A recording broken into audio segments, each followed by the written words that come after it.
What a blessing to see you this morning. Hey, boy.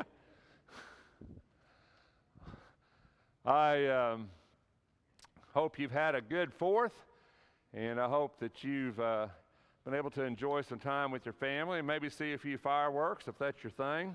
You know, it's a lot about freedom this time when we think about this time of the year. What exactly that means for us, and exactly how we deal with that. A lot of times we just kind of see the 4th of July as another holiday, another day off, a lot of fireworks. Maybe sometimes we don't think that much about what freedom really means to us or how that works out in our lives. And it's kind of an interesting subject.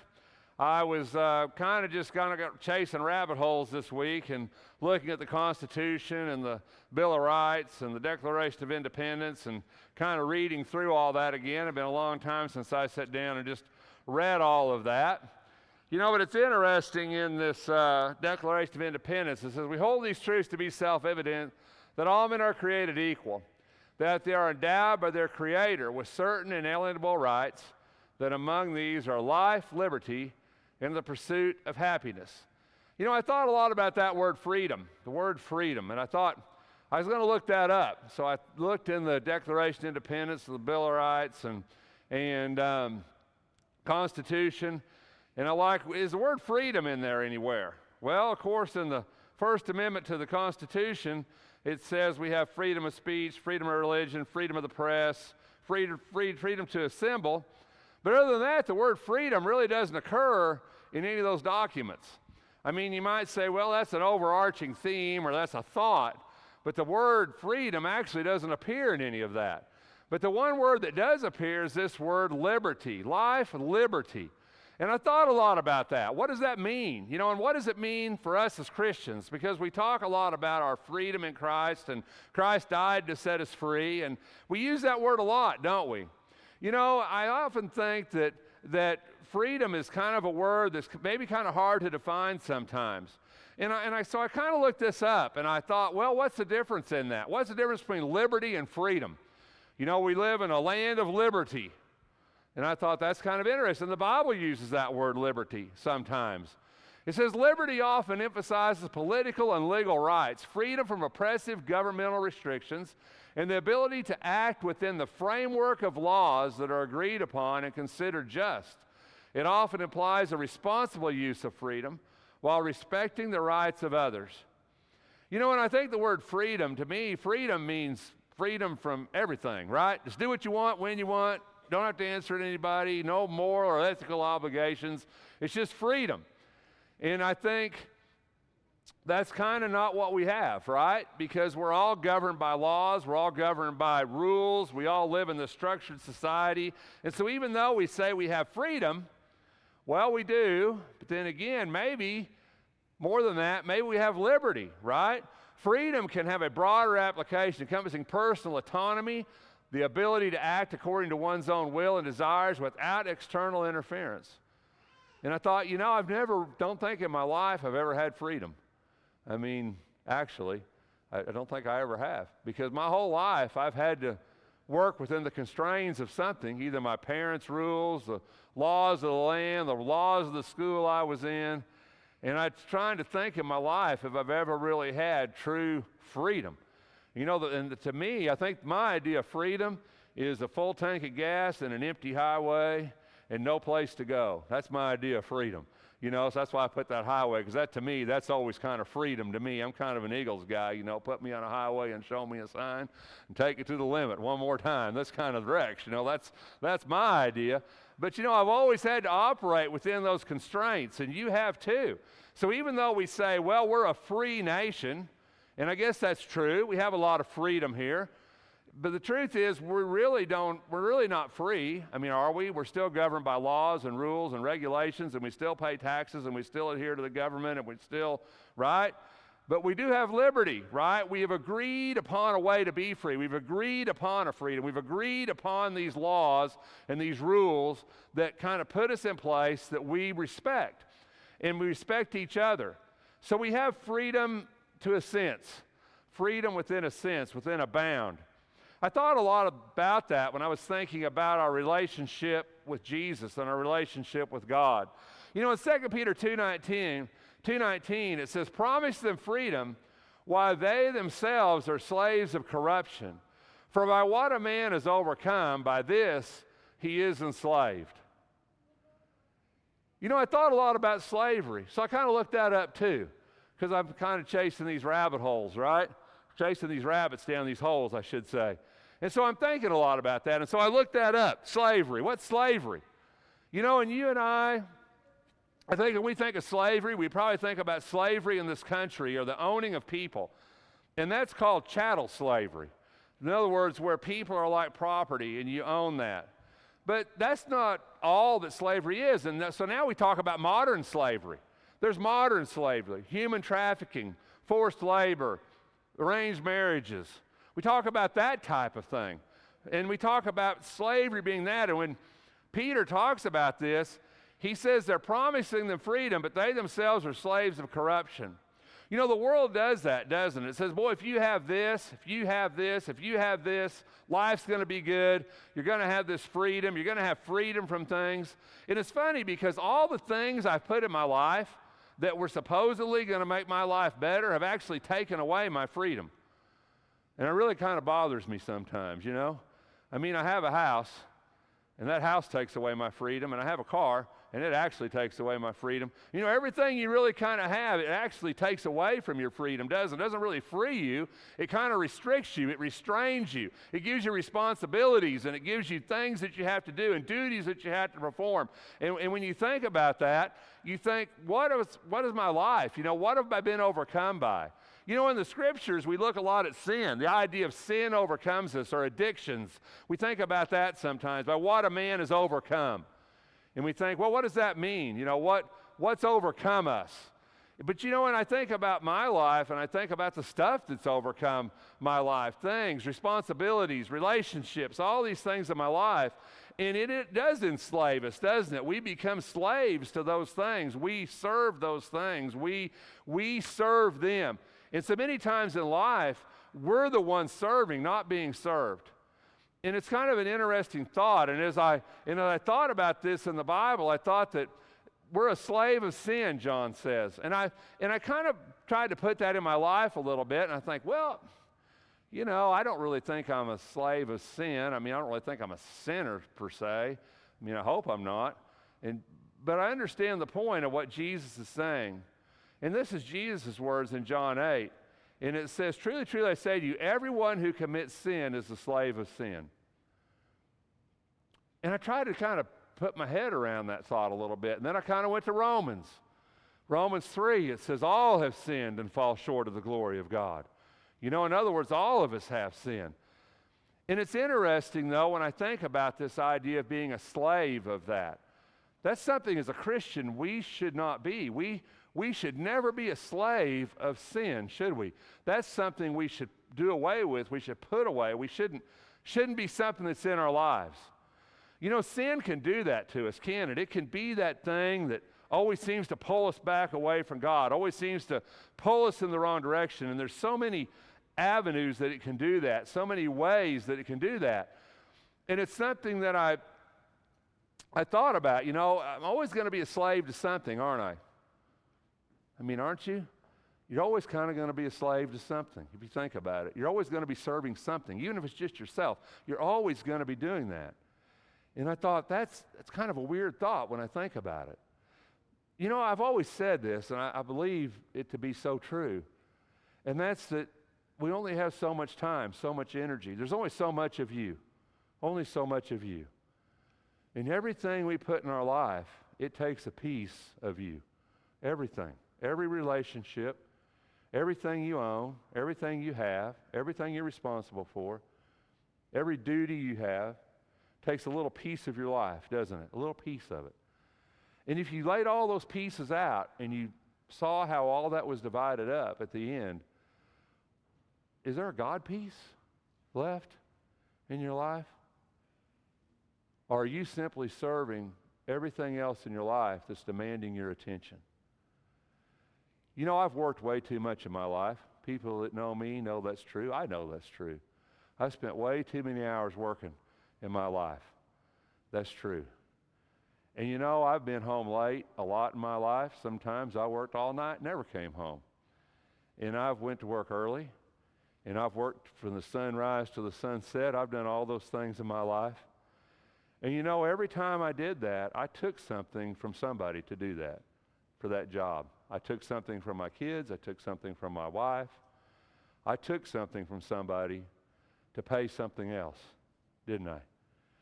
You know, and sometimes I realize that's necessary. Sometimes in life, that's what we do. But something else I realized is that sometimes we take it from God, don't we? And you know, there's a fascinating fact. You're always going to take it from the people that you can get away with it, right? You know, why do our families always pay a price? Because we know we can get away with it. We know they're going to forgive us. We know they're still going to be there. Why does we take it away from God? Because God never just comes down and thumps us on the head and says, hey, what are you doing? Right? And so we always take it away from those things. And truthfully, if you really think about it, we're slaves to a lot of different things within our life.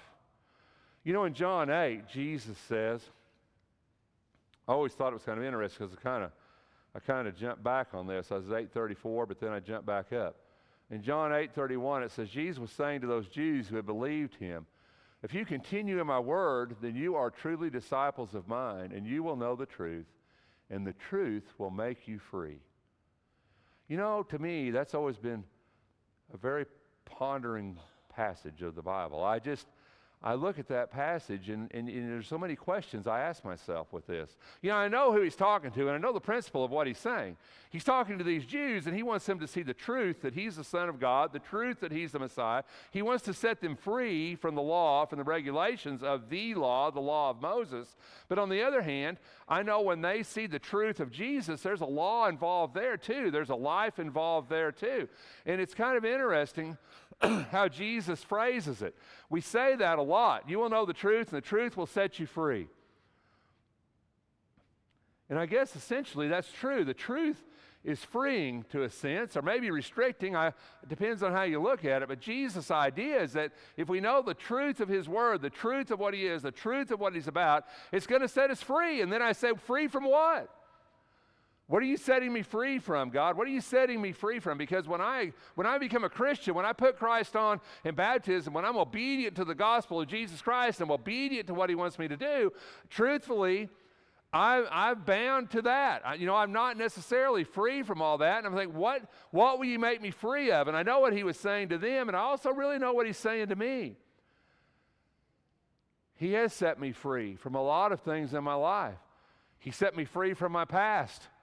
I know that my past mistakes don't matter anymore to Jesus. I know I've been forgiving for transgressions I've committed in my past. He set me free from that burden, free from that regret. He's also set me free from the worry of death, and free from the thought that this is the end. And he's made me free in the fact that I know there's an eternity and there's life after this, and there's something to look forward to. And I see a lot of that in the truth of Jesus Christ.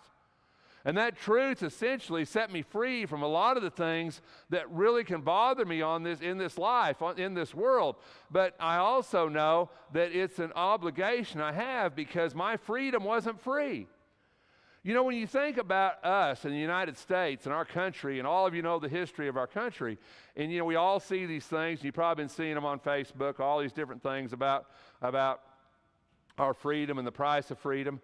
You know, we understand that, don't we? I think all of us understand that. There's been a price paid throughout the history of our country. There's been a tremendous price paid so that you and I can live the life that we live, so we can have what we enjoy, the life that we enjoy, the freedoms that we enjoy. You and I can have that. But as a Christian, Jesus died for that freedom. You know, of all the blood that was ever spilled to ensure the freedom of our country, the freedom that we enjoy, there was never blood spilled that was as precious as the blood of the Son of God hanging on a cross for the sins of the world. Jesus redeemed us. And I love that so much, that idea of redemption. Because we all belong to God. We're all created by God. Every one of us is his children. And Jesus redeemed us. You know, I've said this story before, and I used to be redeemed on the bottom of a soda bottle when I was a kid. It would be redeemed for 5 cents. And in 1975, or whenever that was, 5 cents was quite a bit of money to a kid, and I was pretty bored. And so I get the shopping cart, and I walk down the road, and I would pick up all these bottles, and I would put them all in this big shopping cart, and then I would go to this store, and they hated me because I would come with this shopping cart full of bottles, and they would give me a nickel for every bottle. So, you could get enough to buy, candy bar and a bottle of pop or something. So anyway, I get nickels, but it says redeem for 5 cents. And you know what that means? They charged that 5 cents when they sold you that pop, right? And they were buying back what was already theirs, right? They weren't giving you 5 cents. They were just purchasing back what already belonged to them. And I always think about that when I read this passage or when I read in the Bible where it says that Jesus redeemed us. Because he owned us. We were his. He died for us, and he bought us back with his blood. But we've been purchased. We're no longer our own. It's no longer me. It's Christ in me. I belong to Christ. I am his. Why? Because he bought me. He purchased me, the Bible says. It says we're not redeemed with perishable things like silver or gold from your futile way of life, inherited from your forefathers, but with the precious blood as of a lamb unblemished and spotless, the blood of Christ. For he was foreknown before the foundation of the world, but has appeared in these last times for the sake of you. That's amazing, isn't it? That little personal pronoun at the end of that. If he would have said for the sake of the world, which he could have said that, that would have made sense. But Peter says he did it for you. That's unbelievable to me, that he would do that for me individually. This idea that he bought me back with his blood, that I've been purchased, that I'm no longer my own. That now I belong to somebody else.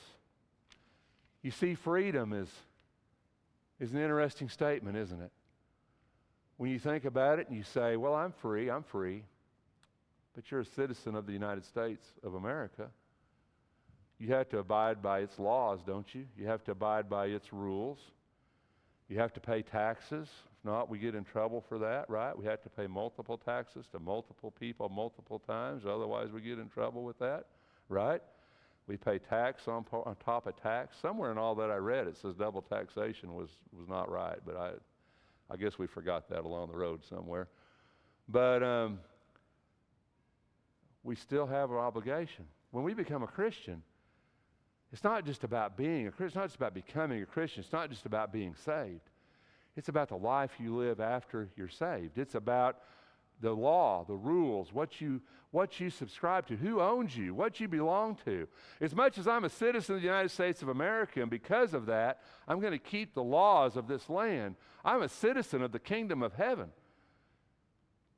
And because I'm a citizen of the kingdom of heaven, I'm going to keep the laws of that kingdom. I'm going to keep the laws of that land.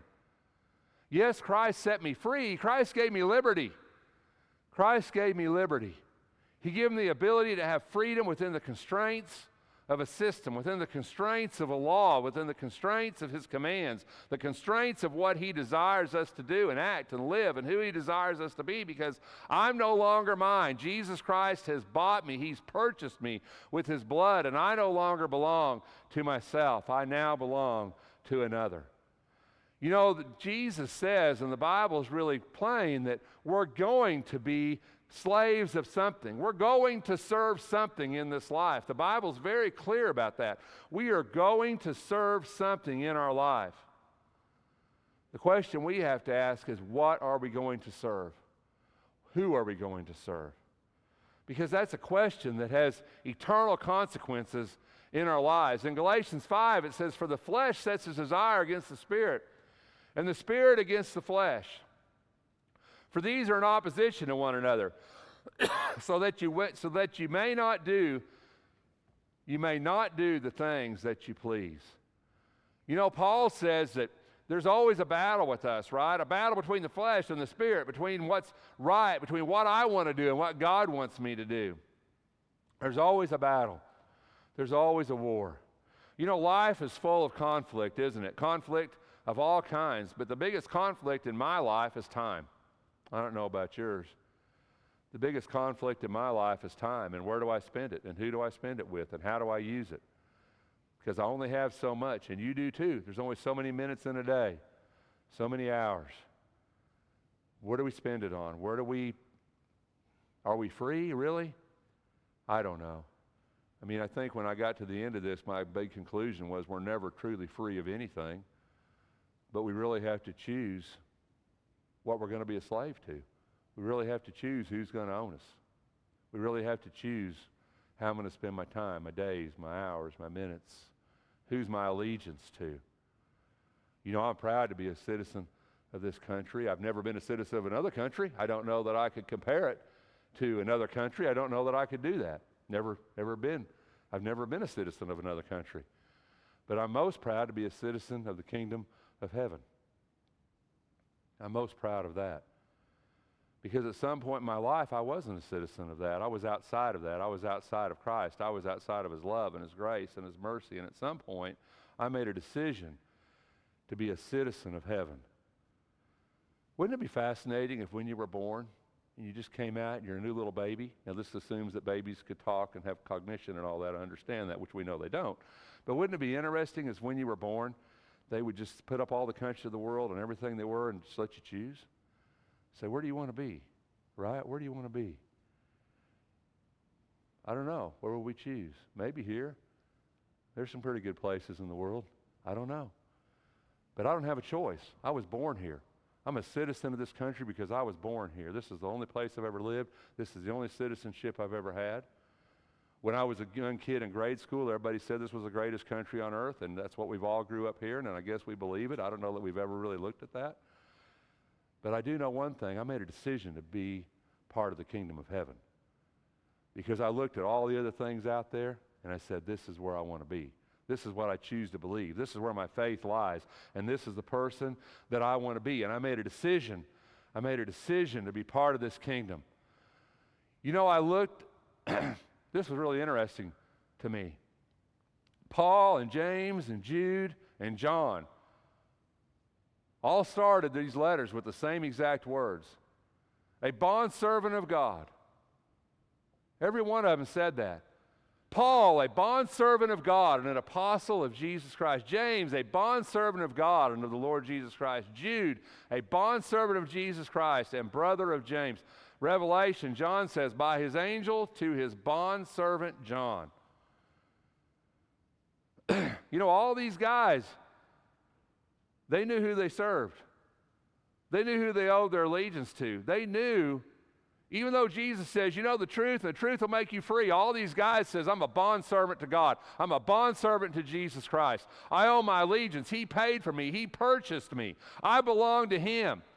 And even though I have freedom, I have liberty within the kingdom of heaven, I'm still a bondservant to God. I serve Him. I serve Christ. And as a Christian, you should too. Freedom doesn't mean doing anything we want to do at any time we want to do it. Freedom doesn't mean believing what I want to believe and not what the Bible teaches. Freedom doesn't mean any of those things. Freedom means that Jesus Christ has purchased me and has given me liberty to exist within His kingdom. And when I make that decision to do that, I prescribe and ascribe to the laws that He's set forth, the commandments as He's laid down, to live in a way that I can be part of this kingdom. You know, you're a citizen of the United States, but if you were to sell secrets to another country, you would be guilty of what? Treason. And you know what the penalty for treason is in our country? Death. You would no longer be a citizen of this country because you failed to live under the law of this land, the laws of this country. You failed to do that.